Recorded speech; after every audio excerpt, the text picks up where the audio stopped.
నమస్తే. Welcome to our channel. నేను మెస్సేరి. ఈ రోజు మనతో పాటు ఉన్నారు ప్రముఖ TDP official spokes person Saptagiri Prasad గారు. నమస్కారం సార్. సార్ ఇప్పుడు చూస్తున్నట్టయితే నమస్కారం మేడం. నమస్కారం సార్. సార్ ఇప్పుడు చూస్తున్నట్టయితే ఆ, ఏపీలో ఎలాంటి పరిస్థితులు ఉన్నాయని చెప్పేసి జగన్ కి కేంద్ర మంత్రి ఎవరైతే జగన్ కి సపోర్ట్ గా ఉన్న కేంద్ర మంత్రి కొన్ని సంచలన వ్యాఖ్యలు చేశారు ఏపీ రాజకీయాల మీద అని చెప్పేసి మనకి వార్తలు వస్తున్నాయి. ఇంతకీ ఆ సంచలన వ్యాఖ్యలు ఏమంటారు సార్? అదే మేడం, మీరు చెప్తున్నట్టు నిర్మలా సీతారామన్ గారు క్రిస్టల్ క్లియర్ గా వేవ్ ని పసిగట్టారు. ఆమె పబ్లిక్ ఉమ్, మూడ్ ని, ఓటర్ నాడీని పసిగట్టారు. ఆమె ఉమ్, జగన్మోహన్ రెడ్డి ఏదో సంక్షేమ పథకాలు పెట్టేసినాడు, డైరెక్ట్ గా అక్క చెల్లెమ్మల ఖాతాలో డబ్బులు వేసేసినాడు, ఇంకా ఏదోదో చేసేసినాడు అనేసి భ్రమంలో ఉన్నాడు ఆయన. ఈ ఉమ్, ఖాతాలే డబ్బులు వేసింది, ఇవన్నీ కూడా మనల్ని గెలిపించేస్తుంది అనేసి. నిర్మలా సీతారామన్ గారు ఫైనాన్స్ మినిస్టర్, బాగా సీనియర్ మోస్ట్ లీడర్, అనుభవం ఉమ్, ఉన్నటువంటి ఒక పొలిటీషియన్ అండ్ పార్లమెంటేరియన్. ఆమె చెప్పేసింది జగన్మోహన్ రెడ్డి నీ పని అయిపోయింది, నీకు లేదనేసి.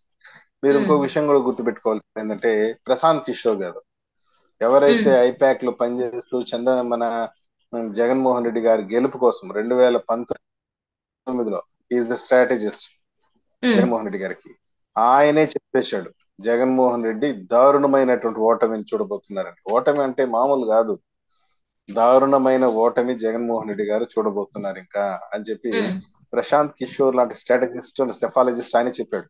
మీరు ఏ సర్వే అయినా తీసుకోండి, జగన్మోహన్ రెడ్డి గారి యొక్క అరాచక పాలన ఈ 5 సంవత్సరాలు మెచ్చుకోలేకపోయినారు జనం. 151 సీట్లతో పవర్ ని చేపట్టి ఆయన ఆ రోజు చెప్పాడు, ప్రమాణ స్వీకారం చేసే రోజు 6 నెలల్లో మంచి ప్రభుత్వంగా నేను పేరు తెచ్చుకుంటానని చెప్పాడు. ఉమ్, 2019లో ప్రమాణ స్వీకార వేదిక పైన 6 నెలల్లో నేను మంచి ముఖ్యమంత్రిగా పేరు తెచ్చుకుంటానన్నాడు. ముంచే ముఖ్యమంత్రిగా పేరు తెచ్చుకున్నాడు. ఎక్కడా కూడా జనాల్ని రంజింపజేసే విధంగా ఒకటి కాదులేండి, జనాల పైన దాడులైతే ఏమి, విద్యార్థుల పైన దాడులైతేమి, కరెంటు బిల్లులు అయితేమి, అదేవిధంగా ట్యాక్స్లు అయితేమి, ఇంటి పన్ను అయితేమి, చెత్త పన్ను అయితేమి, ఇప్పుడు చివరిగా ల్యాండ్ టైటిలింగ్ యాక్ట్, అవును sir. Hot topic of the day. Um, land titling act, నా భూమి పైన నీ ఫోటో వేసుకోవడం ఏందబ్బా? నేను ఒకటే అడుగుతున్నా, 100 సంవత్సరాలు ముఖ్యమంత్రి అనేవాడు 5 సంవత్సరాలు ఉంటాడు. నా భూమి నా దగ్గర 100 సంవత్సరాలు ఉంటుంది. ఈ రోజు ఉన్న ముఖ్యమంత్రి రేపు దిగిపోతాడు. నువ్వు దిగిపోయినా కూడా నా పాస్బుక్ పైన నీ ఫోటో ఉండాల్సిందేనా? ఐదు ఉమ్, సంవత్సరాలు ఉండి దిగిపోయి ముఖ్యమంత్రి ఫోటో ఎందుకు ఉండాలి? నాకు ఈ అవును. భూమి, ఈ నేల మా తాత ముత్తాత అటువంటిది. మా ఉమ్, తాత ఫోటో ఉండటంలో న్యాయం ఉంది, మా తండ్రి ఫోటో ఉండటం న్యాయం ఉంది. నీ ఫోటో ఎందుకు ఉండాలి చెప్పు? నువ్వేమైనా కష్టపడి మాకు భూమి కొనుగోలు చేసి ఇచ్చావా? ఏం లేదు కదా. ఉమ్, ఇట్లాంటివి చాలా ఉన్నాయి. పైగా నిన్న కాక మొన్న టీవీ 9 లో ఛానల్లో జగన్మోహన్ రెడ్డి గారు ఇంటర్వ్యూ ఇస్తూ, అవును. తాను చచ్చిపోతే కూడా జనాలు ఇంట్లో ఆయన ఫోటో పెట్టు. అంటే ఇక్కడ చూస్తున్నట్టయితే సార్, అది ఇప్పుడు మీరు అన్నట్టు విజయమ్మ గారు వీడియో ఏదైతే షర్మిల గారికి సపోర్ట్ చేస్తున్నట్టయితే ఏదైతే పంపించారో, ఇక ఈ వీడియోతోని జగన్మోహన్ రెడ్డి గారి పని అయిపోయింది అని అనుకోవచ్చా మరి మనం?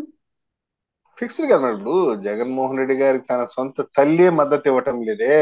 ఉమ్, ఇప్పుడు వాళ్ళ చెల్లి, మా అన్న నరకాసురుడు, రాక్షసుడు, బ్రహ్మ రాక్షసి, మా అన్న ఉమ్, దుర్మార్గుడు, మా బాబాయిని చంపినాడని ఒక చెల్లి, నా తండ్రిని చంపేసినాడు, అత్యంత కిరాతకంగా చంపినాడు అని చెప్పి ఇంకొక చెల్లి, ఉమ్, తల్లి చివరికి మాక్సిమం తల్లి బిడ్డలకి సపోర్ట్ చేస్తుంది, కొడుకు సపోర్ట్ చేస్తుంది.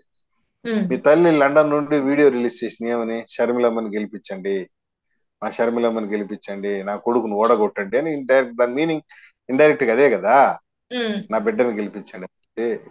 నువ్వు ఈ పరిస్థితుల్లో కూడా నువ్వు ఇంకా కూడా ఏదో ఆశలు పెట్టుకుంటే దానికి ఎవరేం చేయలేం జగన్మోహన్ రెడ్డిని. ఉం? ఉమ్. కాబట్టి జగన్మోహన్ రెడ్డి గారికి వాతావరణం టోటల్ గా రివర్స్ ఉంది. ఎన్ని ప్రయత్నాలు చేసినా ఇంకా అతను ఓటమి ఫిక్స్ అయింది, కన్ఫర్మ్ అయింది. ఉమ్. అంటే ఇక్కడ చూస్తున్నట్టయితే సార్, ఎప్పుడైతే ల్యాండ్ టైటిలింగ్ యాక్ట్ అయితే జనాలకి పూర్తిగా అర్థమైందో అప్పటి నుంచి ఇంకా ఆయన గ్రాఫ్ ఇంకా కిందికి పడిపోయింది అనిపిస్తుంది.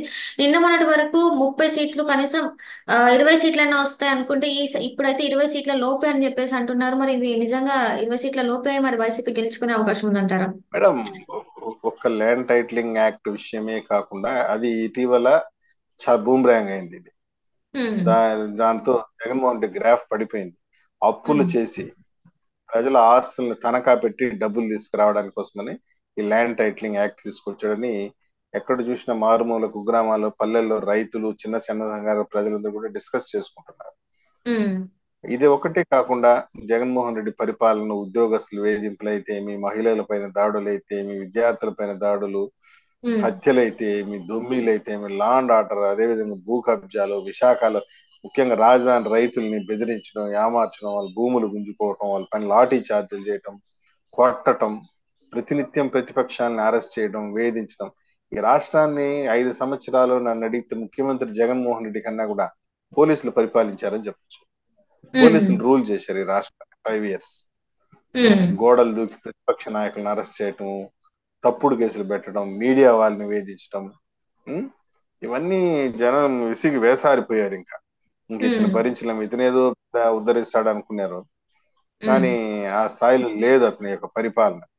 కానీ ఎవరిని అందరూ వదిలిపెట్టాడు? ఏ కులాన్ని ఉమ్, రఘురామకృష్ణరాజు గారిని తీసుకుపోయి ఒక ఎంపీని లాఠీతో కొట్టడం ఎప్పుడైనా చూశారా? ఏ ఉమ్, రాష్ట్రంలోనే జరిగిందా? ఒక ఉమ్, ఎంపీని కొట్టడం అంటే తమాషా అనుకుంటున్నారు? మెంబర్ ఆఫ్ పార్లమెంటే. ఆ? అదే విధంగా అచ్చెన్నాయుడు గారిని అరెస్ట్ చేయడం, కొట్టడం, కొల్లు రవీంద్ర గారిని, జేసీ దివాకర్ రెడ్డిని, బీసీ జనార్దన్ రెడ్డిని, అశోక్ బాబు గారిని, ఎవరిని ఉమ్, ఏ సామాజిక వర్గాన్ని వదిలిపెట్టున్నారు చెప్పండి? ఉమ్, కాబట్టి ఇక ది వర్స్ట్ చీఫ్ మినిస్టర్ ఇంకెప్పటికీ. ఇంకొకటి కూడా చెప్తున్నా, ఉమ్. వైఎస్ఆర్ కాంగ్రెస్ పార్టీ జూన్ 4వ తేదీన కౌంటింగ్ వచ్చిన తర్వాత కార్యాలయానికి టూలెట్ బోర్డు వేసేస్తారు. కార్యాలయానికి టూలెట్ వైసీపీ పోలేదు. Office close. ఉమ్. అంతే పక్కా. మీరు కాల్చుకుని చూసుకోండి. అంటే ఇక్కడ నేతలు ఎవరు ఉన్నారంటారా ఉమ్, సార్ మరి? మేడం ఇప్పటికే చాలా మంది నేతలు పరారైపోయినారు మేడం. ఎవరు లేరు మేడం. ఇంకేదో ఉమ్, ఉన్నారంటే ఉన్నారని, అదే సామెత ఉంది కదా, ఉన్నాడమ్మా మొగుడు అంటే ఉన్నాడు గాజులు కడ్డంగా అన్నట్టు ఆ విధంగా ఉన్నారు. రేపు ఉమ్, పొద్దున జూన్ 4వ తేదీ టూలెట్ బోర్డు ఫిక్స్ చేస్తారు సాయంత్రానికి అంతా. ఉమ్. మొత్తం వైసీపీ ఖాళీ అయిపోతుంది. ఇంకా జగన్మోహన్ రెడ్డి నేను చెప్పినట్టు 15వ తేదీ జంప్ అయిపోతున్నాడు కదా లండన్ కి. ఆ. లండన్ కి వెళ్ళిపోతాడు భార్య బిడ్డలతో. కానీ లండన్ కోర్టు పరారు. నిరాకరించింది. సిబిఐ దాఖలు చేసిన దాని వల్ల కోర్టు నిరాకరించింది, ఇంకా వెళ్ళొద్దు అని చెప్పేసి కూడా చెప్పడం జరిగింది కదా సార్. మరి తను ఆయన కూడా వెళ్తారంటారా? కోర్టుని ధిక్కరించి ఓ, తను వెళ్ళే ప్రయత్నం చేస్తారంటారా? ఇప్పుడు ఇప్పుడు ఇప్పుడు సిబిఐ కోర్టులో పిటిషన్ వేశాడు. కోర్టు ఉమ్, పర్మిషన్ ఇవ్వలేదు. రేపు ఉమ్, పొద్దున హైకోర్టు పోతాడు, సుప్రీం కోర్టు పోతాడు, పర్మిషన్ తెచ్చుకుంటాడు, వెళ్ళిపోతాడు. పోతూ పోతూ జగన్మోహన్ రెడ్డి ఒకడే బోర్డు, ఈ కొడాలి నానిని, ఈ రోజాని, అతను కుప్పిగంతులు వేస్తుంటాడు చూడు మంత్రి అంబటి రాంబాబు, రైట్, రైట్. అతను రైట్ ఆ కుప్పిగంతుల మంత్రి, ఈ పేర్ని నాని, ఈ గుడివాడ అమర్నాథ్, ఈ డాన్సింగ్ బ్యాచ్ అందరూ కూడా పోతారు లండన్ కి. ఉమ్, లేదంటే ఇక్కడ ఉంటే మాత్రం మేమే వాళ్ళకి డాన్స్ చేపిస్తాం. ఆయన అంబటి రాంబాబు సంక్రాంతి పండుగ రోజు వేసాడు కదా మంచి డాన్స్. ఉమ్. మళ్ళీ కూడా భోగి పంటలు వేసి ఆయన జూన్ 4వ తేదీ భోగి మంటలు మళ్ళీ వేసి మేము డాన్స్ చేయమని చెప్తాం. రైట్ అన్ని సార్. ఆటలు అన్ని చేశారు కదా, అన్నిటికన్నీ ఇవ్వాలి కదా, రిటర్న్ గిఫ్ట్ ఇచ్చేయాలి కదా, ఇచ్చేస్తాను రైట్, అన్ని కూడా. Right sir. Okay, right. Thank you. Thank you so much sir. మీరు మాతో పాటు జూమ్ కాల్ లో వచ్చినందుకు ధన్యవాదాలు.